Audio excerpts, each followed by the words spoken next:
100 ગ્રામ મેથી, 250 ગ્રામ ચણાનો લોટ, 2 ચમચી મરી ને ધાણાનો ભૂકો, 2 ચમચી મરચાં, 3 ચમચી લીંબુનો રસ, ધાણા, ખાવાનો સોડા, 1/2 ચમચી અજમો.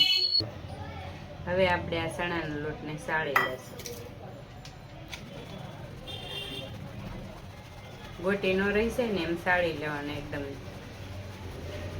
બધો લોટને.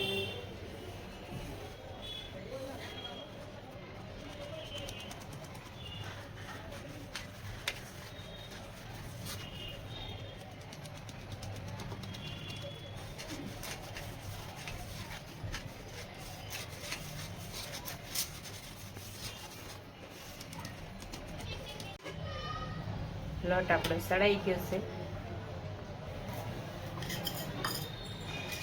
હવે એમાં ગરમ પાણી કરી લીધું છે. લોટ આપણો સળાઈ ગયો છે તો 1/2 ચમચી મીઠું એડ કરી દઈશું. હવે 1/2 ચમચી હિંગ એડ કરી દઈશું.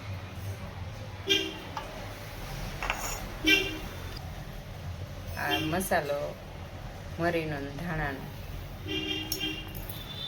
એડ કરી દઈશું.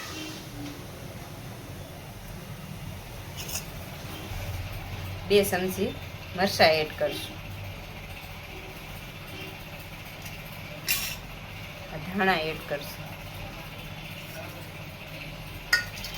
1/2 ચમચી આપણે અજમો નાખશું. હવે ગરમ પાણીથી આપણે ગરમ પાણી લીધું છે. હવે લોટ આપણે બાંધી લઈશું.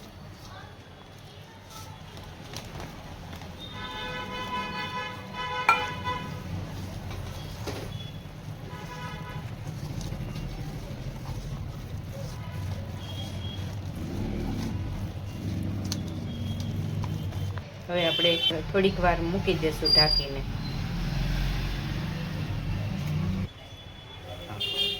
તો હવે એને આપણે 5 મિનિટ ઢાંકીને રાખ્યો તો હવે એને આપણે મેથી નાખી દઈશું.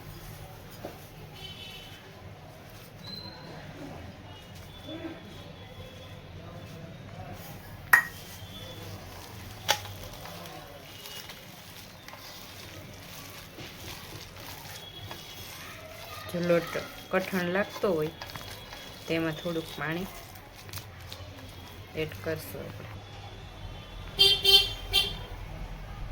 થોડુંક આપણે પાણી નાખી દઈશું.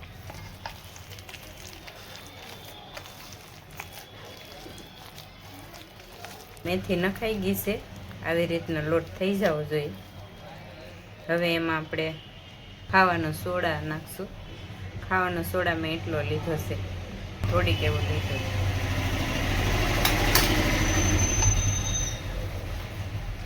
હવે આપણે એમાં લીંબુનો રસ નાખશું.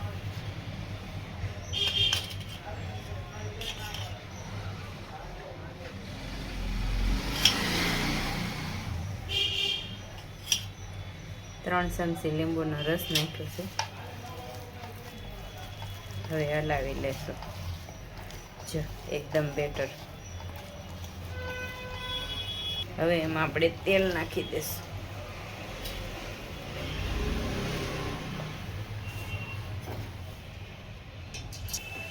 ગરમ તેલ છે.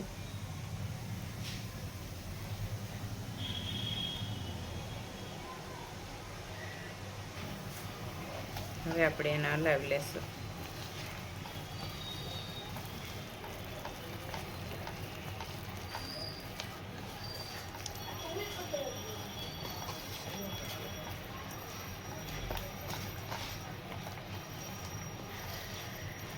એકદમ સરસ લોટ થઈ ગયો છે. આવી રીતનો લોટ કરવાનો છે. આવી રીતે ગોટા મૂકવાના છે.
તૈયાર છે આપણા મેથીના ગોટા.